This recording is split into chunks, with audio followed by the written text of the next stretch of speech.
Bom, aqui a gente vai apresentar um resultado bastante importante que é a chamada desigualdade de Jansen, tá? E como a gente viu em vídeos anteriores, em particular quando a gente apresentou o paradoxo de São Petersburgo, ficou claro que não tem como a gente relacionar, né, diretamente quem que é o valor esperado de g de x com g do valor esperado de x. A gente só pode dizer que essas quantidades provavelmente são diferentes, tá?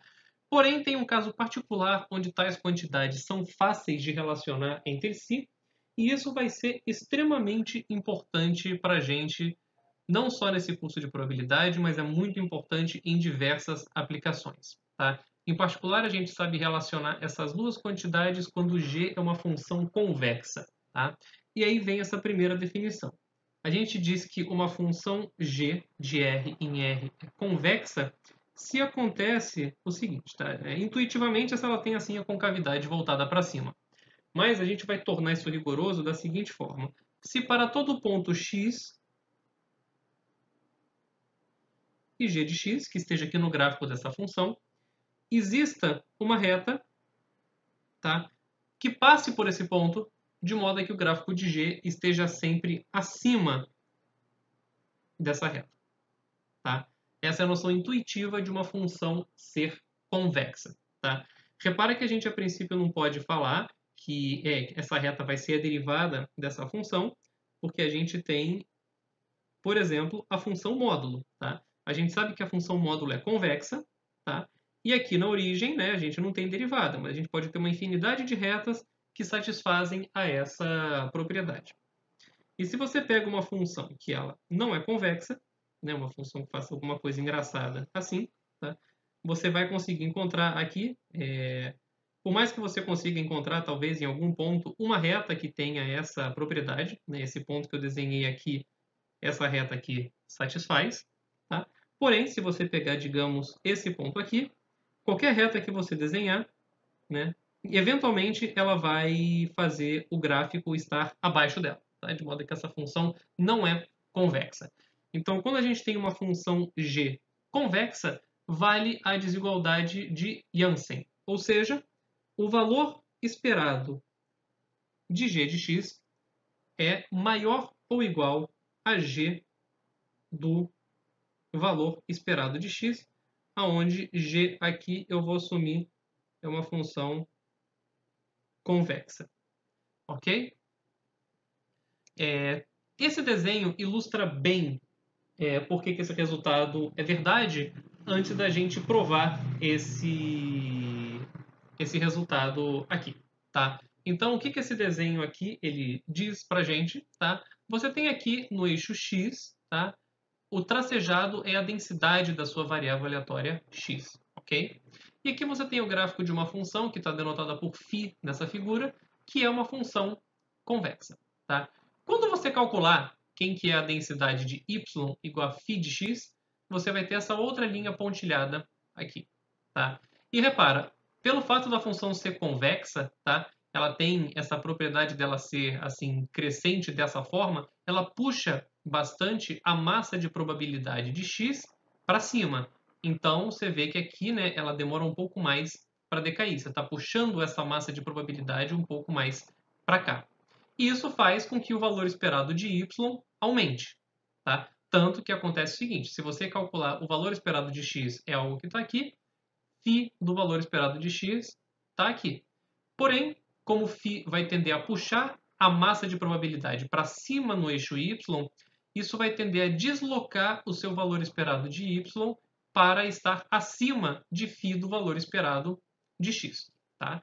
Esse argumento convence que a desigualdade de Jansen é verdadeira.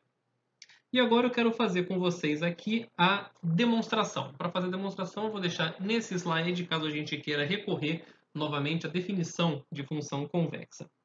Então, a demonstração é a seguinte. Para fazer essa prova, eu vou ter que invocar um lema. Tá? Um lema, como a gente já sabe, é um resultado intermediário que me auxilia na prova de um resultado maior. É algo que a gente vai provar em vídeos seguintes, nas aplicações das propriedades que a gente viu nessa aula, mas por enquanto vamos utilizar. Se eu tenho uma variável aleatória x menor ou igual a y, então o valor esperado de x é menor ou igual ao valor esperado de y. Tá? Vamos aceitar esse resultado como verdade, que daqui a pouco a gente vai prová-lo também. Então, para provar a desigualdade de Jansen, vamos fazer o seguinte. Tá? Vamos olhar aqui para quem que é o gráfico da minha função g, que eu estou assumindo ser uma função convexa, e eu vou considerar um ponto x0 aqui bastante especial, que é o valor esperado de x, né? Dado que eu quero comparar com g do valor esperado de x, ok? Bom, como eu sei que a minha função é convexa, eu sei que existe uma reta que eu vou denotar por h, tá? E essa reta tem a propriedade de que ela passa por esse ponto aqui, e a função g está sempre acima de h. Ou seja, o que a gente sabe? A gente sabe que em x0 acontece o seguinte: h de x0 coincide com g de x0. Ou seja, eu posso escrever que h do valor esperado de x coincide com g do valor esperado de x. Tá? E fora de x0, eu posso escrever o seguinte. Tá? Eu sei que g de x é maior ou igual que h de x, pela própria definição da minha função g ser uma função convexa. Tá? Eu vou escrever essa minha reta h como se fosse ax mais b na sua equação genérica. Tá bom? Então, o que isso daqui diz para mim? Isso daqui diz para mim o seguinte: eu sei que g da variável aleatória x é maior ou igual do que a função h calculada na variável aleatória x, mas eu sei que g calculada no valor esperado de x coincide com h calculada no valor esperado de x, ok? Então vamos começar, eu vou até repetir aqui a conta, eu vou escrever essa segunda fórmula novamente. G do valor esperado de x é igual a h do valor esperado de x.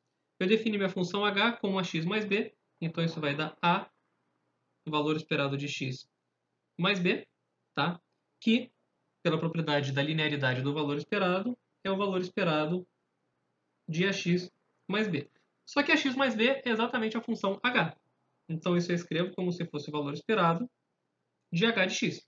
Mas repara só, eu sei que h de x é menor ou igual a g de x. E pelo lema, então, eu sei que isso daqui vai ser menor ou igual que o valor esperado de g de x. Ou seja, está provado que g do valor esperado de x é menor ou igual que o valor esperado de g de x. E foi crucial o fato da gente ter usado o fato dessa função ser convexa.